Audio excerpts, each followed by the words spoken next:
Nos vamos para otra enseñanza que estamos trabajando con la segunda venida del Señor, la importancia de la segunda venida del Señor, y esta vez nos vamos para Hechos capítulo 1. De una vez entremos en materia, Hechos capítulo 1, y leamos desde el versículo 1 hasta el verso 11. Y aquí nos vamos a dar cuenta, ya enseguidita les doy el título de la enseñanza, pero Hechos capítulo 1, desde el verso 1 hasta el verso 11. Y entonces, ¿quién escribió Hechos de los Apóstoles? ¿Quién escribió Hechos de los Apóstoles? Lucas. ¿Te arrepentiste ya? Lucas. Y entonces dice, pueden leer en sus Biblias o en la pantalla donde les quede cómodo, pero ahí dice: estimado Teófilo es un gran amigo de Lucas. En mi primer libro me refería a todo lo que Jesús comenzó a hacer y a enseñar. ¿Cuál fue el primer libro de Lucas? ¿Cuál fue el primer libro de Lucas? El Evangelio de Lucas.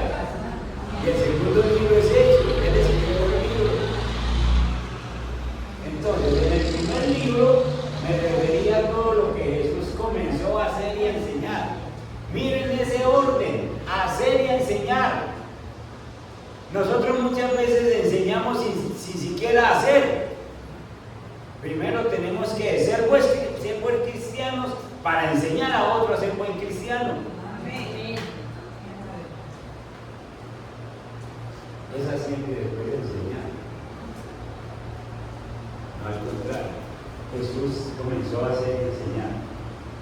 Bueno, entonces, hasta el día en que fue llevado al cielo, Jesús ascendió al cielo, luego de darles instrucciones por medio del Espíritu Santo a los apóstoles que había escogido. Después de padecer la muerte, se les presentó dándoles muchas pruebas convincentes de que estaba vivo. Durante 40 días se les apareció y les habló acerca del reino de Dios. Después de que Jesús resucitó, 40 días caminó con ellos, anduvo con ellos, hablándoles sobre el reino de Dios. ¿Cuándo es que voy a reinar? ¿Qué significa el reino de Dios? Una vez, mientras comía con ellos, les ordenó: no se alejen de Jerusalén, sino esperen la promesa del Padre, de la cual les he hablado. Juan bautizó con agua, pero dentro de pocos días ustedes serán bautizados con el Espíritu Santo. Es la promesa de Dios para todos los creyentes, el bautismo del Espíritu Santo.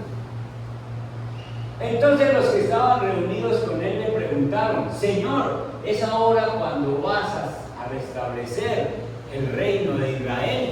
Los discípulos vienen 40 días escuchando a Jesús hablando del reino. Esta pregunta es completamente lógica. Señor, ¿es ahora que vas a restablecer el reino? No les toca a ustedes conocer la hora ni el momento determinados por la autoridad misma del Padre, les contestó Jesús. Es decir, ustedes todavía no saben cuándo va a ser eso, a ustedes no les toca. En otras palabras, se esperan. Listo.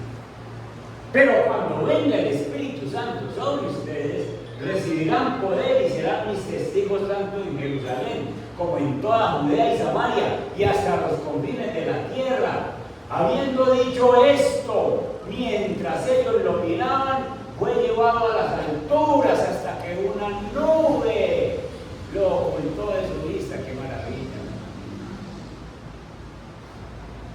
Estando hablando con ellos, se fue levantando, no así, sino despaciecito, despaciecito. Primero lo vieron despegarse del piso, y después vio que se fue subiendo, una despedida lenta. Se va ahí, pero fue que vuelva a oír. Y se quedaron así, como cuando uno ve, cuando los niños ven llevar un globo, hasta que se despierten. Y entonces ellos se quedaron así, pensando que dentro de poquito bajaba.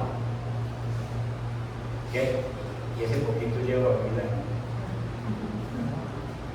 Que dentro de poquito bajaba. Y entonces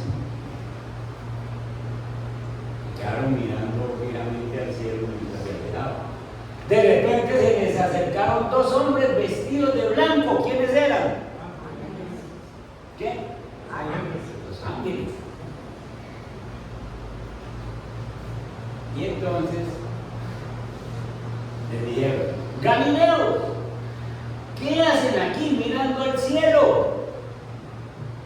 Este mismo Jesús que ha sido llevado de entre de ustedes al cielo, de entre de ustedes, este está con ustedes, yo acabo de ahí, vendrá otra vez de la misma manera que lo han visto ir. Vendrá otra vez, segunda venida del Señor, así como se fue, así vendrá. El título de la enseñanza se llama La ascensión, una esperanza viva y activa. La ascensión, una esperanza viva y activa. Esperanza, porque ya se nos dijo que así como lo vieron subir, así nos lo veremos, así mismo lo veremos bajar. Es una esperanza para todos los creyentes. Y entonces, todo el capítulo que leímos, todo el pasaje del versículo 9, 1 al 11, nos invita a que, o nos enfatiza más bien la importancia de vivir una vida con una esperanza activa, con una esperanza viva y activa, moviéndonos, no mirando para el cielo, a ver cuando viene, que me gano yo, quedarme como los apóstoles,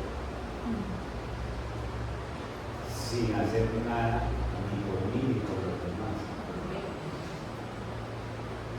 El llamado de los ángeles es: yo fue mío. ¿Qué van a quedar ahí? No van a hacer nada. Ustedes tienen que hacer algo. Y entonces hay 3 palabras que ustedes se van a llevar en esta mañana, que nos dice Lucas sobre lo que nos toca hacer a nosotros. Las 3 palabras las encontramos, pasarte a Lucas, por favor, en capítulo 24 y el verso 51 al 53. Son 3 palabras que Lucas nos dice acerca de lo que quedaron los apóstoles, lo que se quedaron los apóstoles haciendo después de que Jesús se fue. Verso 51. En el 50, después de que Jesús lo llevó hasta Betania, allí alzó las manos y los bendijo. Sucedió que mientras los bendecía, se alejó de ellos y fue llevado al cielo. Es el mismo relato de Hechos que Lucas, pero lo está haciendo en el Evangelio y está diciendo: mientras los bendecía, se fue alejando de ellos y fue llevado al cielo. Miren pues el verso 52. Ellos entonces, primero, ¿qué hicieron? Lo adoraron. La primera palabra que nos tenemos que llevar: adoración. Él es el Rey, Él es el Señor, Él es el Dios. Los apóstoles apenas vieron que se fue levantando del piso, dijeron: primero lo vimos resucitar y ahora lo vemos subir al cielo en cuerpo y alma glorificado. y entonces se llenan de esperanza y dicen, ese no es cualquier hombre, ese es el Señor, ese es el Señor que hay que adorar porque te dejó amanecer hoy. Ese es el Señor que hay que adorar porque hoy tenés un alimento para ti y para tu familia. Ese es el Señor que hay que adorar porque te deja mover. Ese es el Señor que hay que adorar porque tiene donde vos te abrigues del sol o de la lluvia, una casita que te ha dado. Ese es el Señor que hay que adorar porque nos ha puesto en la iglesia y nos ha sacado del mundo para que nosotros le conozcamos y le glorifiquemos. Ese es el Señor que hay que adorar. Los apóstoles dicen, hay que adorarlo, y lo adoraron. Hay que adorarlo, porque Él es el Señor y porque ha ascendido al cielo y porque los ángeles nos han dicho, así lo verán regresar. Y entonces, mientras estamos en esta tierra, hay que adorar a ese Señor. El Señor Jesús se fue y el Señor Jesús hay un día en que va a regresar. Y mientras tanto, vos no pensés que te vas a quedar sin hacer nada. Lo primero es adoración.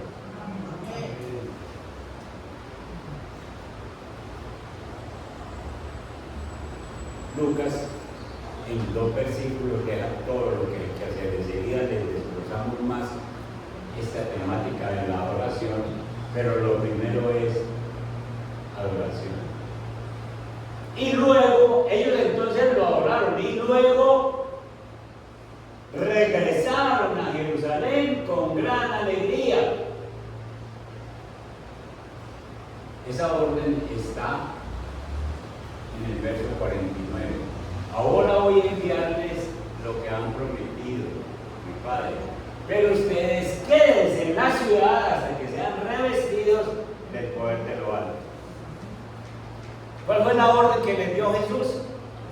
Que se queden en Jerusalén, porque yo les voy a mandar la promesa. Y entonces, en el verso 52, le adoraron y luego regresaron a Jerusalén. ¿Están obedeciendo o no? Segunda palabra que hay que guardar en esta mañana: obediencia. Mientras Jesús, que de aquí se fue, hasta que vuelva, yo le obedezco. Y usted le obedece. Y si no, ¿para qué lo espera? Y entonces le están obedeciendo con alegría, no refunfuñando, no diciendo ahora me tengo que ir para Jerusalén, ya Jesús se fue, entonces esos discípulos nos vamos a dispersar, ya por allá, yo voy para mi casa, yo voy para mi hijita, no. El Señor dijo que nos reuniéramos en Jerusalén y que esperemos. Entonces nos reunimos y esperamos obedientes. Ahora hablamos más de lo que pero ya llevamos 2 palabras. Primera, adoración. Segunda, obediencia. Y tercera. Y estaban continuamente ¿a dónde? En el templo. ¿Eso se llama qué? Congregarse. Y estaban continuamente en el templo alabando a Dios. Alabar a Dios es sencillamente escuchar su palabra, conocer más. Y entonces los discípulos, miren esas 3 palabras que nos dice Lucas. Miren esas 3 palabras, inmediatamente el Señor asciende, se va, y entonces ellos empiezan a adorarlo, ellos empiezan a obedecerle, y ellos empiezan a congregarse mientras vuelve el Señor Jesús. Los discípulos pensaban, vuelve ahorita, y por eso era que estaban así. Si los ángeles no nos despiertan, ahí está bien. Porque hay mucha gente todavía que, sí, el Señor Jesús vuelve, el Señor, pero aquí no están haciendo nada. Y ya saben ustedes por otra predicación anterior que el Señor viene por 2 razones: Viene para recompensa y viene para juicio. No viene igual. La segunda vez que venga, Él no viene a tratar un asunto del pecado. Él viene para recompensar a los que obedecieron, a los que le adoraron, a los que le congregaron, y para castigar a los que no hicieron eso. Entonces, tres palabras que dice Lucas y que lo dice en el verso 52 y 53. De ahí las deducimos. Lo adoraron, obedecieron y se congregaron mientras el pueblo. Los discípulos murieron, los apóstoles murieron, esperándolo porque ellos creían que era en ese tiempo, pero no perdieron su espera, encontraron con el Señor. Ahora nos toca a nosotros hacer lo mismo que ellos estaban haciendo, adorándolo, obedeciéndolo y congregándonos. Veamos algo sobre la adoración.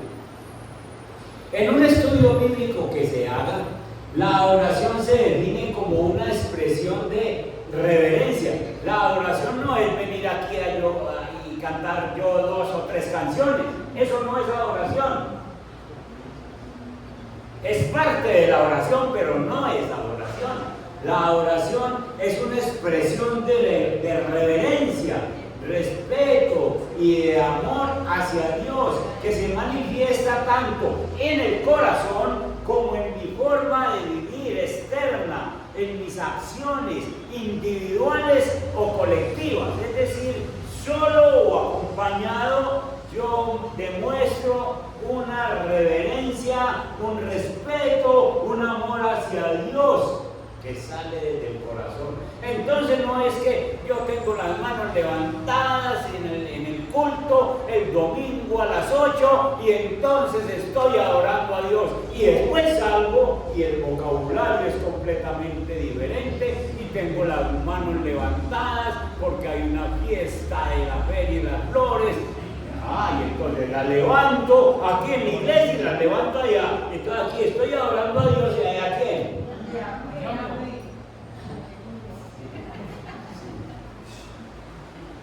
Entonces adoración no es levantar las manos. Adoración no es cantar una canción. Adoración es reverencia delante de Dios. Adoración es respeto.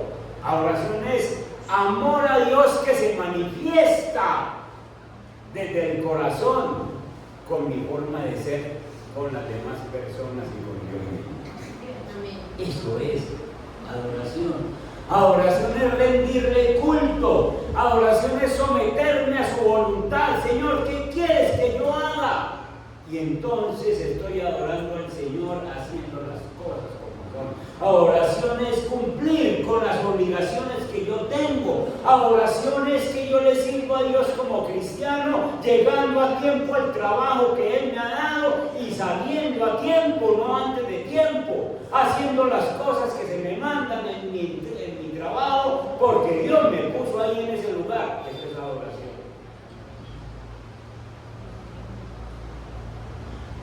Hay gente que cree que voy a adorar a Dios porque voy al culto y el resto de la semana ¿qué hago? Y el resto de la semana no adoran a Dios, no es sino el domingo un ratito. Están equivocados. Entonces, profundizando un poquito esto, la definición de adoración. Adoración es una actitud del corazón. La adoración genuina surge de un corazón humilde, de un corazón contrito que reconoce la santidad y el poder de Dios. Ellos entonces lo adoraron. Ellos entonces, cuando vieron que Jesús se levantó, empezaron a adorarlo, pero no fue ese momento, sino que después se fueron para el aposento alto y empezaron a adorar. Hombre, ¿cómo es que el Señor lo vimos resucitar, lo vimos ascender, ahora esperamos su segunda venida? Yo tengo que vivir de tal manera que yo no me pierda esa segunda venida, pensaban esos apóstoles. Y eso debemos pensar realizar nosotros, porque reconocemos la santidad, reconocemos el poder de Dios. Adoración es esa expresión externa que se manifiesta en mi forma de ser, en mi forma de ser un buen cristiano, el servicio a los demás, la forma de vivir diaria, buscando agradar a Dios. Yo no insulto a una persona porque yo sé que eso le desagrada a Dios, entonces más bien soporto el insulto y no respondo porque le estoy agradando a Dios. Amén. Eso es adorar a Dios. Adorar a Dios es reconocer esa grandeza, reconocemos que Él es el creador y el Señor del universo, digno de toda honra y de toda gloria. Adorar al Señor es decirle hoy domingo: Señor, gracias por este 17 de agosto, Señor, que hoy me permite levantarme, me permite, bendito Dios, ver esta maravilla de naturaleza, me permite ver que mi familia está bien y no me levanto con esa cara triste, aburrida, porque me falta alguna cosa. Si tengo a Dios, ¿qué me va a faltar?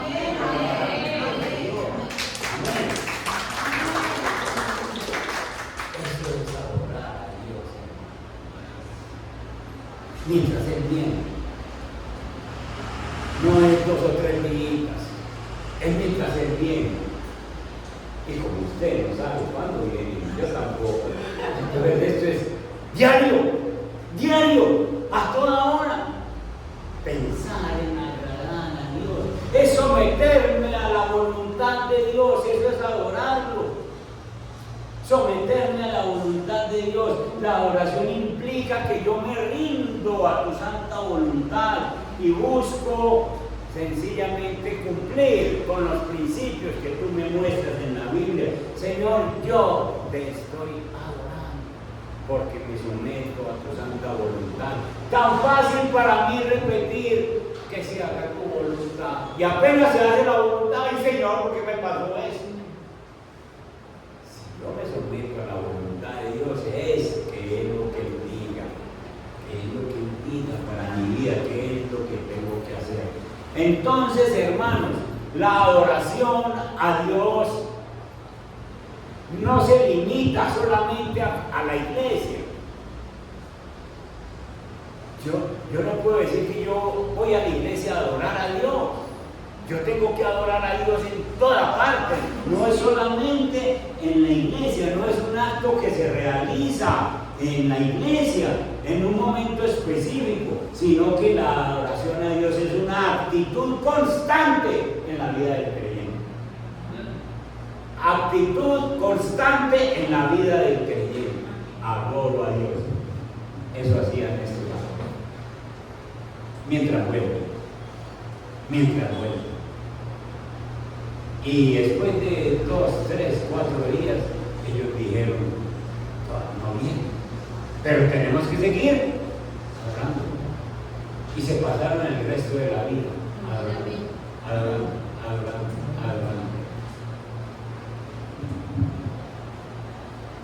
¿Estás adorando a Dios mientras vuelves? No me responda más bien, pero es una práctica que tenemos que coger. Y ya saben que no es solamente el culto, no es levantar manos. Adorar no es cantar una canción. Adorar es hacer la voluntad de Dios en toda parte, buscar agradarle desde donde yo esté, con quien esté.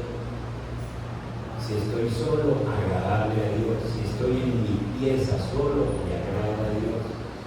Si estoy con multitudes, le agrado a Dios. En donde esté, adorar a Dios.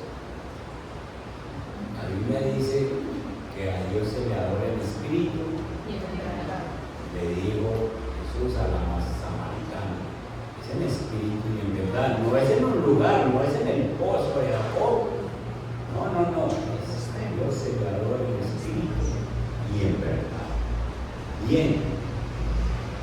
Y entonces los apóstoles, ante este despertar que le hicieron los ángeles, dijeron: tenemos que hacer algo.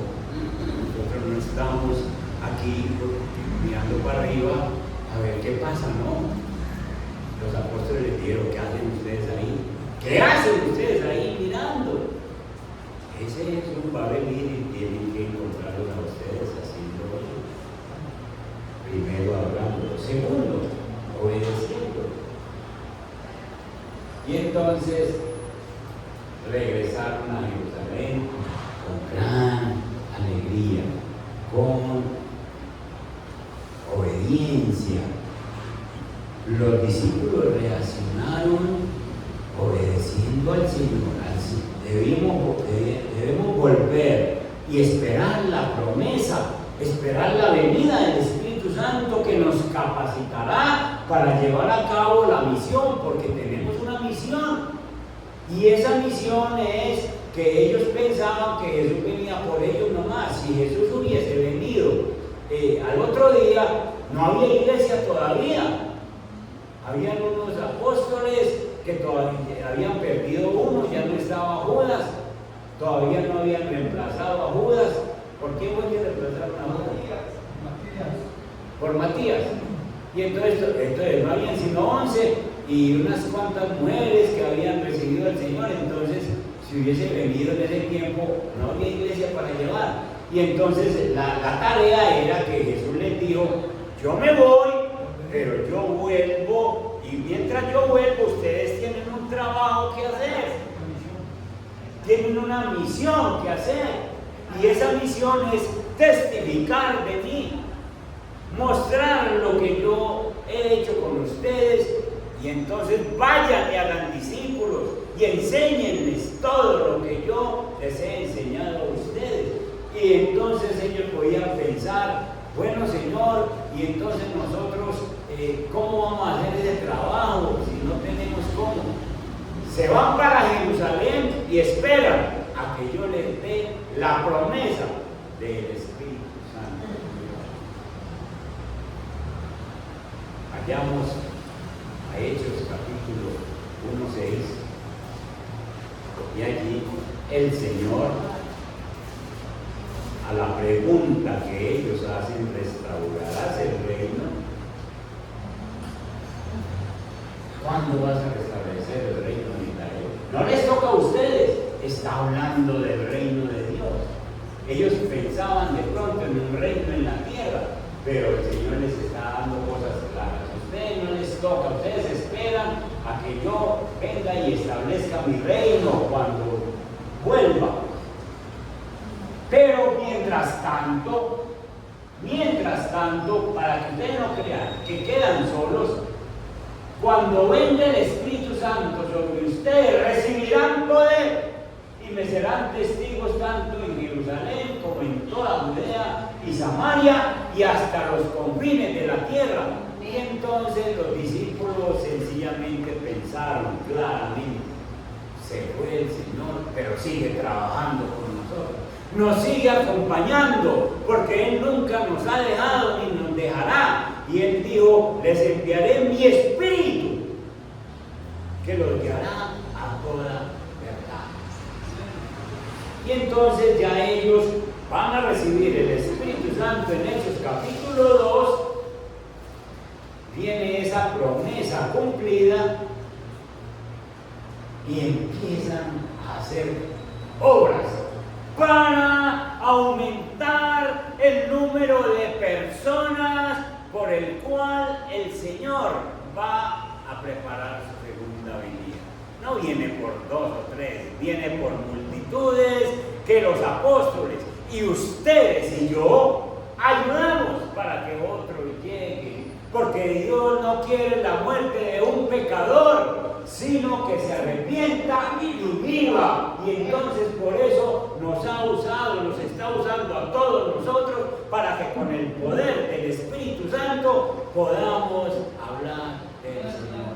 Señor, es que yo no tengo cómo, no tengo ese don de la palabra. Tenga mi Espíritu, mire. El Espíritu Santo desciende en Pentecostés. Cuando llegó el día de Pentecostés estaban todos juntos en el mismo lugar. De repente vino del cielo un ruido como el de una violenta ráfaga de viento y llenó toda la casa donde estaban reunidos. Y se les aparecieron entonces unas lenguas como de fuego que se repartieron y se posaron sobre cada uno de ellos. Todos fueron llenos del Espíritu Santo y comenzaron a hablar en diferentes lenguas según el Espíritu les concedía expresarse. Y entonces el Espíritu Santo, Dios ha cumplido su promesa enviando el Espíritu Santo.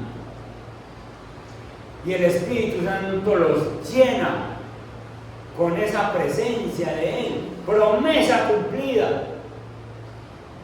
Y empiezan estos apóstoles a hacer lo que nunca habían hecho.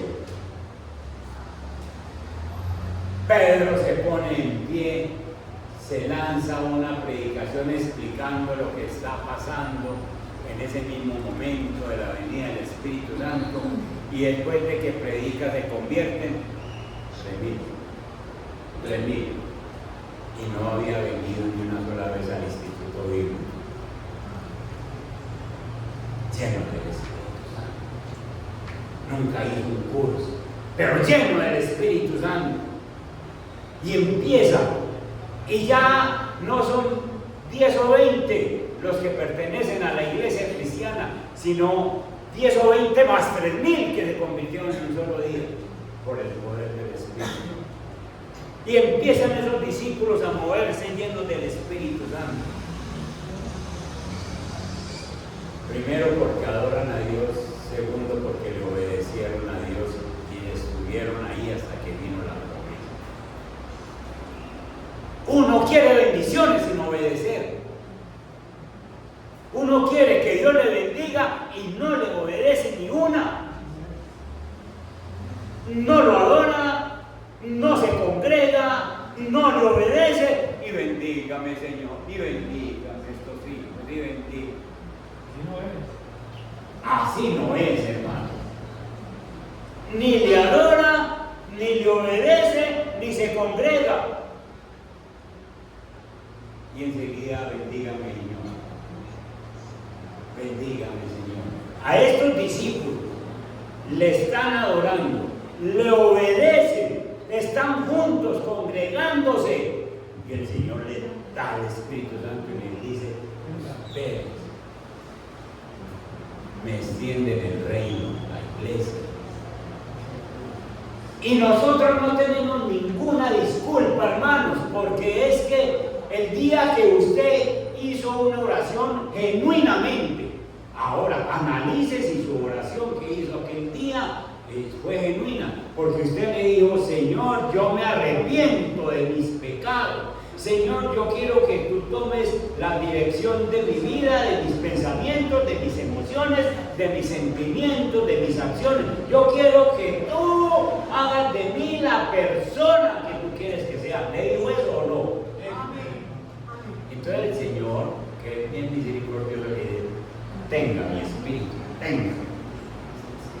Y como le dio su espíritu, entonces usted tiene todo el poder del Espíritu Santo para hacer lo que hacían estas personas, para adorar a Dios continuamente, para obedecerle. Señor, ¿qué dices en la Biblia para que yo te obedezca?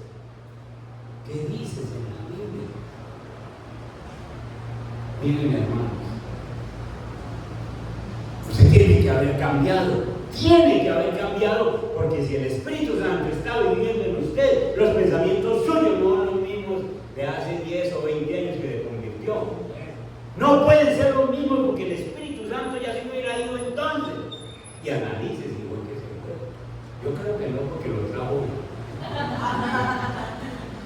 y lo trajo a que escuchara eso. Ahí está. Y entonces Él lo ayuda para que usted se vaya santificando. Él lo ayuda para que usted vaya puliéndose, para que vaya dejando cosas que le han molestado la vida, malos pensamientos, acciones que no deben ser, porque no adoran a Dios con esas acciones, no le sirven a Dios. Y entonces Dios, por medio del Espíritu Santo, lo ayuda. Los apóstoles todos cambiaron, todos.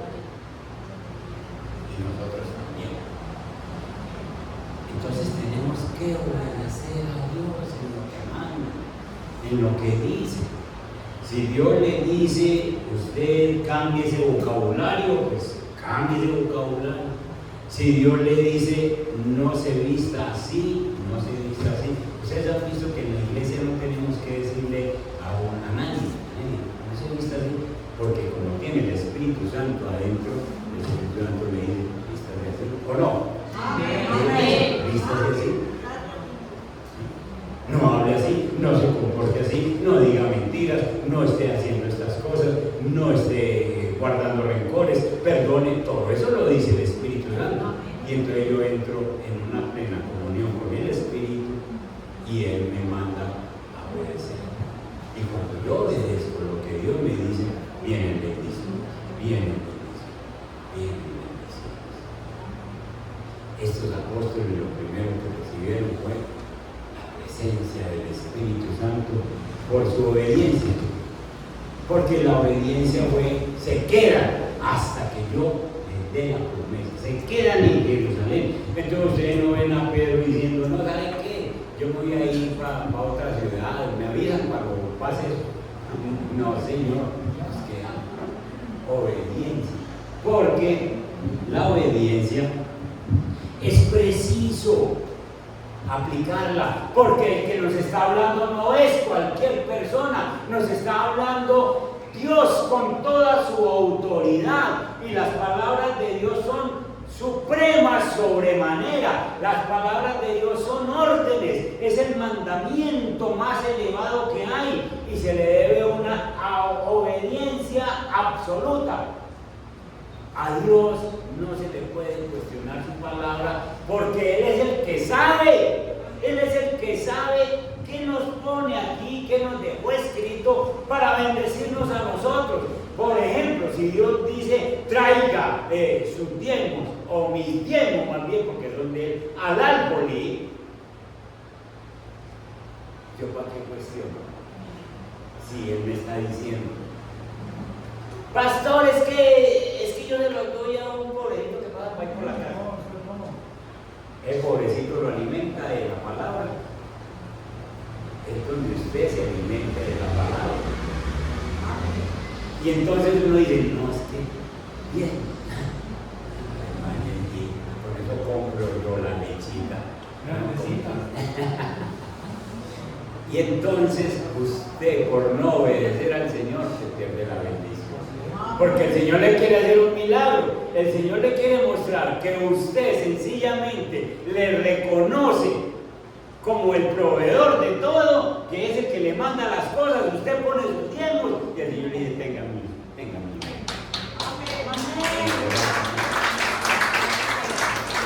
¿Saben por qué sufrimos?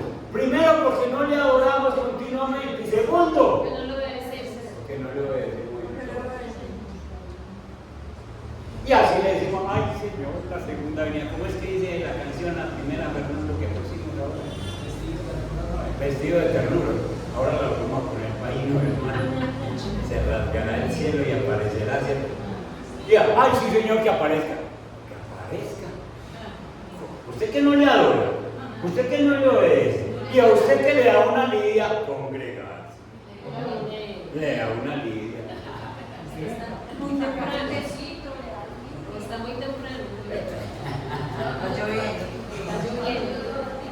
Entonces, miren, escuchen esto. Vayan a Daniel capítulo 7, versos 13 y 14. ¿Cómo les parece a ustedes que Daniel 7, versos 13 y 14, ¿cómo les parece a ustedes que Daniel vio una visión de la venida del Hijo de Dios, de la primera venida y la segunda venida, y lo resume en un versículo? Miren esto. En esta visión nocturna, dice Daniel, vi que alguien con aspecto humano venía entre las nubes del cielo. ¿Quién es? Jesús. Venía entre las nubes del cielo, bajaba Jesús. Pero miren lo que dice Daniel. Se acercó al venerable anciano. ¿Quién es el anciano de días? El Padre. Se acercó al venerable anciano y fue llevado a su presencia. Entonces, Daniel está hablando de la primera venida, inmediatamente después del punto habla de la segunda venida. Se acercó al venerable anciano. ¿Sabe para qué se fue Jesús? ¿Para qué subió en las nubes así? Se fue yendo, porque él le había dicho a los discípulos: a donde yo voy, ustedes no pueden ir. ¿Saben a qué iba? Versículo 14. Cuando el Señor subió por segunda vez, no por primera vez que ascendió allá, entonces allá en la presencia del Padre, del anciano de días, se le dio autoridad, poder y majestad. Todos los pueblos, naciones y lenguas, ¿qué? Miren lo que vio Daniel. Su dominio es un dominio eterno que no pasará y su reino jamás será destruido. ¿Saben a qué subió el Señor? El Señor subió a que se le diera ese título que tiene un nombre que es sobre todo nombre, para que en el nombre de Jesús se doble toda rodilla en el cielo, en la tierra y debajo de la tierra, para que toda lengua confiese que Jesús es el Señor, para que se reconozca toda autoridad sobre Él, para que todo pueblo, toda persona, todo mundo reconozca que Él es el Señor. Daniel lo vio y dice que su reino nunca más será destruido. Jesús se va a coger toda autoridad para que en la segunda venida venga y establezca su reino completamente como Él quiere, sobre todo pueblo, sobre toda nación, sobre toda persona. El que le obedezca, el que lo adore, el que se congrega recibirá bendiciones. El que no haga eso, espere juicio del Señor ese día de la segunda venida de Él. Amén. Entonces, hermanos, si Daniel nos muestra esa maravilla, la tercera y última cosa que tenemos que hacer nosotros es congregarnos. Vivimos en tiempos revoltosos, en una sociedad que cada vez está más informada, pero menos involucrada. La sociedad quiere información. ¿Usted conoce al Señor? Sí, claro. Yo he ido hasta una iglesia cristiana por ahí, muy informado. ¿Usted sabe de la segunda venida? Sí, yo sé que la Biblia dice muy informado, pero está involucrado. Hay mucha gente muy informada, pero muy poquita gente involucrada. ¿Por qué? Porque la cosmovisión posmoderna, el posmodernismo que estamos viviendo, sencillamente ya no se discute por ahí, sino que pasó a formar parte de la vida de las personas y sobre todo los latinos, nosotros. Y este pensamiento posmoderno promueve una vida individualista, egocéntrica, que no le gustan las relaciones con los demás. Entonces, ¿yo para qué voy a la iglesia? Yo por leer Biblia en mi casa. Yo si quiero cantar una alabanza, prendo la televisión y alabo al Señor desde allá desde mi casa. Yo no necesito congregarme. Dicen los posmodernos: déjenme vivir solo, déjenme vivir tranquilo. Pregúntele a estas generaciones de los apóstoles si pensaban en vivir solos. Ellos se reunían en las casas, ellos adoraban, obedecían, se congregaban, porque decían: el Señor necesita que nosotros nos congreguemos, porque en la congregación es donde se enseña la palabra. Usted puede estudiar en su casa y aprender de cuenta suya y llevarse su doctrina y pensar: yo creo esto, pero cuando viene a la iglesia, usted le explican cosas. En la congregación se va enseñando la palabra y entonces usted va poniendo todo lo que el Espíritu Santo va diciendo.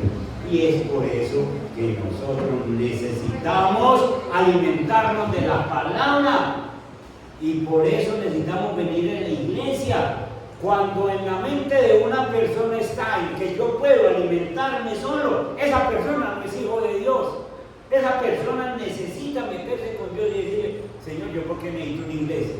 Y el Señor le va a decir, porque allí se mueve mi espíritu, porque allí yo enseño, porque allí yo les bendigo, porque usted escucha el milagro que hizo en este, y entonces usted dice, Señor, allí hizo un milagro y yo pertenezco a esa congregación, yo le hice un milagro para mí también. Porque si usted queda solo, usted no ve ni un milagro en nadie, ni lo ve en usted tampoco. Pues ¿qué lo va a hacer viendo para una cueva solo? No ve nada, no ve el mover de Dios. Entonces ese lamentable estilo de pensamiento individualista ha hecho que la presente iglesia de Dios lleve a muchos a creer que no hace falta congregarse. La Biblia es clara cuando dice que nosotros debemos de congregarnos. No dejemos de congregarnos, dice Hebreos capítulo 10, verso 25, como algunos tienen por costumbre, sino que nos podamos juntar y exhortarnos, llamarnos la atención unos a otros, y mucho más cuando vemos que aquel día se acerca. Miren eso, vuelve a tocar la segunda venida del Señor. No dejemos de congregarnos como acostumbran a hacerlo algunos, sino animémonos unos a otros, y con mayor razón ahora que vemos que aquel día se acerca. ¿Cuál día? La segunda venida del Señor. Ponga la canción, hermano. Díganme 3 palabras que llevan. Obediencia, adoración y congregación. ¿Hasta cuándo?